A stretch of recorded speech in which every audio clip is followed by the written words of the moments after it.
स्वाभिमान, एक गिद्ध का सीख। शुरुआत। रात का अंधेरा घना था। पहाड़ों के बीच बसे एक छोटे से गांव में हर घर की खिड़कियां बंद थी। हवा में अजीब सा सन्नाटा और ठंडक घुली हुई थी। गांव की सबसे बुजुर्ग महिला दादी शकुंतला आंगन में बैठे तारों को देख रही थी। उनके जुर्रीदार चेहरे पर दर्द की लकीरें साफ छलक रही थी। वो धीरे धीरे अपनी पोती अदिति से कह रही थी, बेटी, इस जंगल के पास रात को मत जाना। यहाँ गिद्धों का बसेरा है। ये गिद्ध सिर्फ मृत देह नहीं खाते, ये इंसानी आत्माओं के पीछे पड़ जाते हैं। अदिति को ये कहानी सुनकर पहले तो हंसी आई, लेकिन दादी की आंखों में दर्द देखकर उसका मन भारी हो गया। दादी की आवाज अचानक रुक गई। अदिति ने देखा, दादी की आंखें आसमान के एक कोने में ठहर गई थी। वह दिशा थी जंगल की। अदिति ने भी उस ओर देखा, लेकिन कुछ नहीं था। सन्नाटे की चीख। अगली रात अदिति और उसकी सहेली प्रिया ने दादी की बात को मजाक समझकर जंगल में जाने की योजना बनाई। दोनों रात के 10 बजे गांव के पीछे वाले रास्ते से जंगल की ओर बढ़ गई। चारों ओर अंधेरा था, केवल टॉर्च की हल्की रोशनी से रास्ता दिख रहा था। अचानक पेड़ों के बीच से एक भारी आवाज गूंजी, जैसे कोई लोहे की जंजीरें खींच रहा हो। अदिति और प्रिया ने पलटकर देखा, एक विशाल गिद्ध अपनी लाल आंखों से उनकी ओर देख रहा था। उसके पंख खुले हुए थे और उसके नाखून इतने तेज लग रहे थे जैसे वो किसी को चीर सकते हो। प्रिया चिल्लाई, भागो! लेकिन उनके कदम जैसे जमीन में जम गए थे। गिद्ध की नजरों में एक अजीब सा खिंचाव था। वो दोनों जैसे ही भागने लगी, गिद्ध ने अपनी जोरदार चीख से पूरा जंगल हिला दिया। पास के पेड़ों से और गिद्ध निकलने लगे। दर्दनाक क्षण। गांव में अदिति की माँ उसे ढूंढने निकल चुकी थी।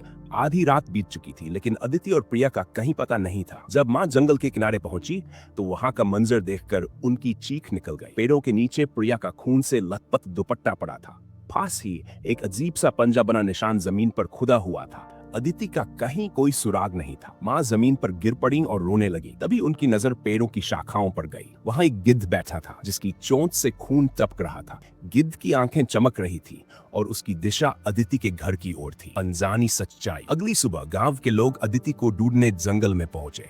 वहां उन्हें कुछ ऐसा मिला जिसने सभी के रोंगटे खड़े कर दिए। एक पेड़ के नीचे अदिति की डायरी पड़ी थी। डायरी के आखिरी पन्ने पर लिखा था, मैंने दादी की बातों को मजाक समझा, लेकिन अब मैं सच देख रही हूँ। ये गिद्ध इंसान नहीं है, ये आत्माएं हैं और मैं अब उनकी कैद में हूँ। लोगों ने पेड़ के नीचे जमीन खोदी और वहां से हड्डियों का ढेर निकला। हर हड्डी पर गिद्ध की चोंच और पंजों के निशान थे। एक बूढ़े आदमी ने कहा, ये जंगल अभिशप्त है। यहाँ गिद्ध इंसानों की आत्माएं पकड़ते हैं और कभी उन्हें आजाद नहीं करते। अधूरा राज गांव में अब हर कोई डर के साये में था। लेकिन दादी शकुंतला ने गांव वालों को एक और बात बताई। उन्होंने कहा, वो गिद्ध इंसान नहीं थे, वो मेरी पुरानी गलती का नतीजा है और अदिति को बचाने का एक ही रास्ता है। मुझे जंगल के भीतर उस रहस्यमयी गुफा तक जाना होगा जहां मेरे स्वाभिमान ने मेरे अपनों को मुझसे छीन लिया। दादी की बात सुनकर सभी चौंक गए। गुफा? कौन सी गुफा? क्या सच में अदिति को बचाया जा सकता था? और दादी का स्वाभिमान इस खौफनाक घटना से कैसे जुड़ा था? गुफा की ओर सफ। दादी शकुंतला ने अपने भीतर छुपे राज को आखिरकार खोलने का फैसला किया। उन्होंने गांव वालों को बताया कि ये जंगल और इसके गिद्ध उनकी एक पुरानी गलती का नतीजा थे। लगभग 50 साल पहले वह जंगल की एक पवित्र गुफा में गई थी, जहां स्वाभिमान और लालच की परीक्षा ली जाती थी। उस समय दादी ने स्वार्थ और घमंड के चलते गुफा में बसे गिद्धों के राजा कृपाश का अपमान किया था। गिद्धों के राजा ने उन्हें चेतावनी दी थी कि उनका स्वाभिमान एक दिन उनके पूरे वंश को ले जाएगा, लेकिन दादी ने यह बात अनसुनी कर दी। वर्षों बाद यह अभिशाप गांव और उनके परिवार पर टूट पड़ा। अभी के लिए अब अब्बा दादी को वही गुफा फिर से जाना था और अपने कर्मों का प्रायश्चित करना था। भयावह गुफा में प्रवेश। रात के घने अंधेरे में दादी अकेले गुफा की ओर बढ़ी। गांव वालों ने उन्हें रोकने की बहुत कोशिश, लेकिन उन्होंने साफ कहा, यह मेरी गलती थी और इसे सुधारने का हक भी मेरा है। अदिति की माँ, गांव के कुछ बुजुर्ग और एक पुजारी भी उनके साथ चल पड़े। गुफा में प्रवेश करते ही सभी ने एक अजीब सी ऊर्जा महसूस की। हवा में सरांद और गिद्धों की चीखें गूंज रही थी। गुफा की दीवारों पर अजीबोगरीब चित्र उकेरे हुए थे, कुछ इंसानों के जो गिद्धों में बदल रहे थे। आगे बढ़ते हुए वे एक बड़े कक्ष में पहुंचे। वहां एक विशाल गिद्ध राजा कृपाश सोने के सिंहासन पर बैठा था। उसकी लाल आंखें चमक उठी।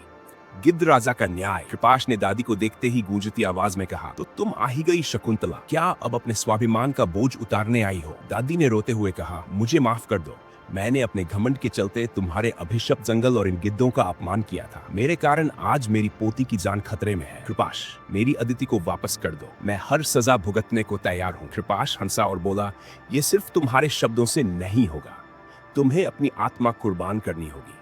तुम्हारा स्वाभिमान अब तुम्हारी पहचान बन चुका है।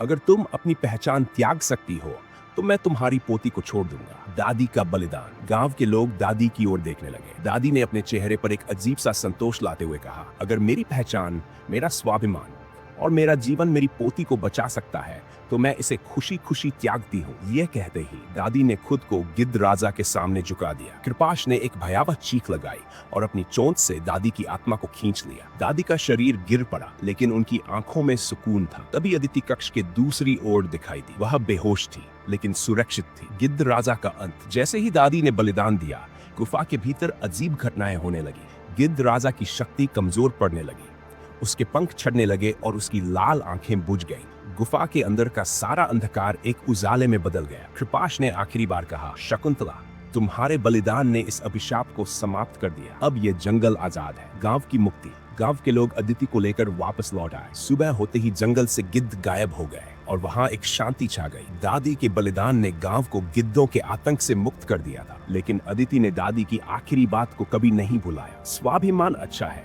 लेकिन अगर यह अपनों की कीमत पर हो तो विनाशकारी बन जाता है।